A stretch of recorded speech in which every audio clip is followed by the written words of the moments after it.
वेळ सांगा, मी सांगतो तुमचा जन्माचा दिवस. लक्षात ठेवा, हे यूपीएस प्रत्येक स्पर्धा परीक्षेचा प्रश्न विचारलेला 5 मार्क. चला कोण विचारतो पटकन हात.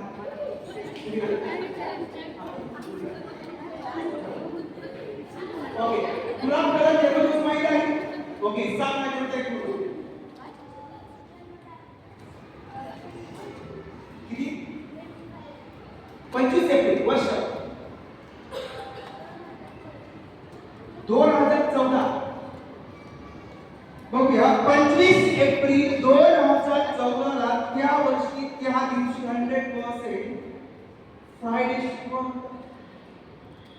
बरोबर आहे? थँक्यू.